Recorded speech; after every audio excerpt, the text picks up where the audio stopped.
Numero 12. This is different. I'm like staring at myself. When were you most proud of me? Wow. Now you're not going to like this answer. But I'm proud of you all the time. I'm so proud of you all the time. But if you have to put in for the most proud, when you go shopping and you'll just randomly buy something because you were thinking of me, it just makes me have such a warm feeling. Because I just know that, like, that's, I raised you right. Because I don't have to tell you, like, you know, get this, get that. You're like, oh, wow, my mom would like this, so I'm going to get it for her. You're usually talking to Cassie. You're not, like, just standing there by yourself. Or in the video, oh, my mom would like this. That happened. That honestly happened. Number 13. What's the worst thing I've ever done? The worst thing you've ever done? Yeah. Oh, well, it involves a movie. So Make sure you make it sound as bad as you possibly can. There's a little background to this, because up until this point, we always went to the movies together. I think I was 16 at the time. Yes, you were Keep this in 16, mind. and you were not allowed to see R-rated movies because those start at 17, and I was very strict about that. But I didn't know at the time it was about an R-rated movie. That was just to set the background. Mm-hmm. See, they can't see that I'm talking with my hands. I have my hands going down here. And then there was the movie that you didn't want me to go to with you. And I just felt left out because I always went to the movies, even with you and your friends. Like, I was always a part of it. I wasn't just going alone. Well, right. And so I took you to the movie theater, and then I sat in the parking lot and I called my friend and cried on the phone that Carly's growing up and we're not going to do things together anymore, that, you know, she didn't want me to be in the movie with her and her friends. I even offered to sit a couple rows back, thinking she just wanted her independence. Well, then to find out... You know, after a rough interrogation... Yeah, Here, let's recreate the interrogation. Okay, how... So we're at dinner, and it was like this. Okay, I have to tell you, I have to confess, it's killing me! And that's how I confessed. Because she wanted to see an R-rated movie. And so then, the interesting part was... Oh, and what movie was it? That was Forgetting Sarah Marshall, which was awesome, by the way. Which to this day, I still haven't seen the whole thing.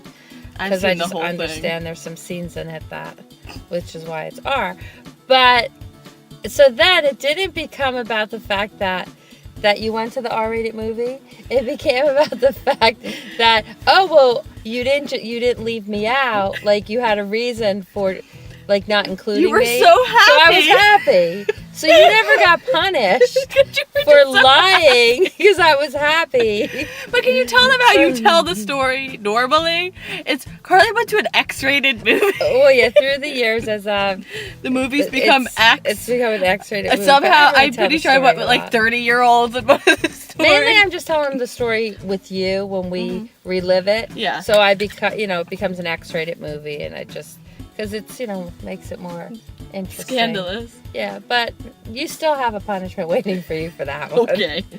Number 14. In reserve. What's your favorite moment of us together? My favorite moment. Well, again, I value all our moments together, but my favorite moment would definitely be vacation time. I love our vacations. When I think back, and like the best vacation is Discovery Cove. I was gonna say, can you think of one? Well, Yeah, because while I was pausing and like not finishing my sentence there, I had this flashback when you were 4 years old, because I was trying to focus on a moment. So I had this flashback when you were 4 years old. I took you on 2 bus trips to 2 Broadway shows, The Lion King and Beauty and the Beast. And in both of them, of course, it's a bus trip with like a community group, so we had to leave at 6 o'clock in the morning. So to get where we were going, we had to like be out of the house at 5:15. Like, it was just such an early day. And it was a matinee, so the play started at 2. And I remember in Beauty and the Beast, and you were 4 years old, remember, and you were sitting next to me and you were falling asleep. And I paid $100 for these tickets for the bus trip and the Broadway show. So I kept waking you up and it'd be like, you can sleep on the bus. Like, and it's not that you didn't enjoy the play, you did, But you were 4, you were exhausted.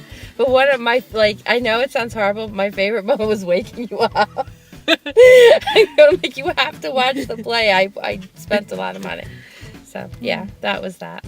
Do you remember that at all? Yes. Oh, you do? Yeah. Oh, wow. Number 15. How was I in school? Well, in school, like, I know I got called to school a lot to listen to different things that you've done that at the school, for the most part, was really overreacting. And you never did your homework. One grade, I forget what grade, I used to have to like sign this paper every night I think that was that 6th I grade. checked your homework. Yes. And I thought, this isn't fair because I didn't sign up for this, that I would have to check your homework. Now maybe I did because that's being a parent, but and I felt that if you didn't do your homework and you had to get in trouble at school, that would be enough to teach you to do your homework. That didn't work.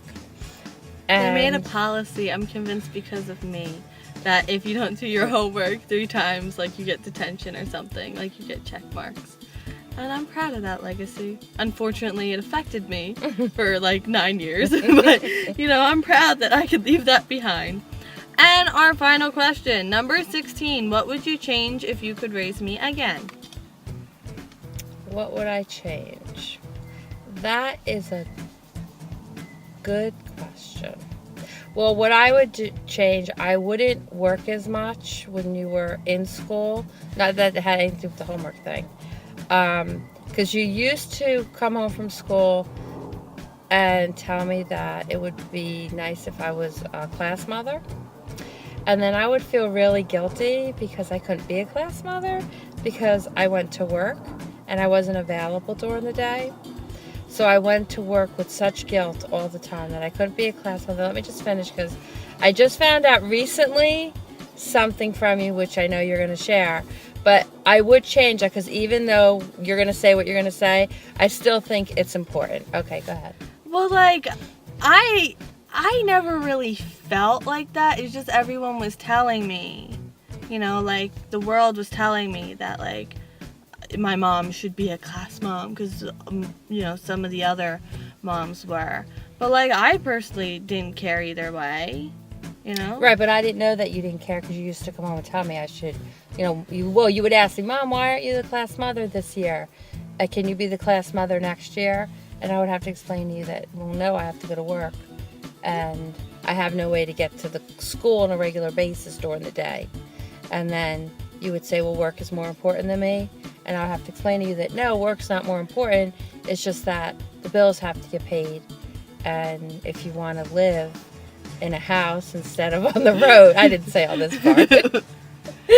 But you see how the patriarchy affects young minds. Goodness. It was making little Carly think her mom was doing something wrong. And that's not right. Right. Down with the patriarchy. That is a shame because you should have been proud of the fact that I went to work every day and supported us. Yeah, and I was. And then everyone would tell me that I was wrong for feeling like that. Yeah, it's like when you came home and asked me if I ever drank, and I said yes, like, because I would drink wine sometimes or Kahlua. And then come to find out that you asked me the question and then went back to school the next day with a certain program you were in and told everyone the answer, and then you came home and told me I was an alcoholic. Well, because the school, like that program, I don't want to call it out, but told you, like, if your parents drink any alcohol, they're an alcoholic. I know. Then I had to, because then you came home and told me I was an alcoholic. So that's why I grew up and drank, just to prove them wrong. Oh, okay. Well, I drink in spite of that program. Just say no. yes. Thank you, I Nancy mostly Reagan. go with nah. I'm like, nah. That's too informal. Nancy Reagan said just say no. All right, well, this is probably going to wind up being 2 parts, so thanks for watching the mom tag. And if you want to see more of my mom, we can arrange that. But thank you for watching. Bye. Bye. Kahlua is my Kahlua. favorite. Mother's Day's coming up. Kahlua is my favorite. Hint, hint.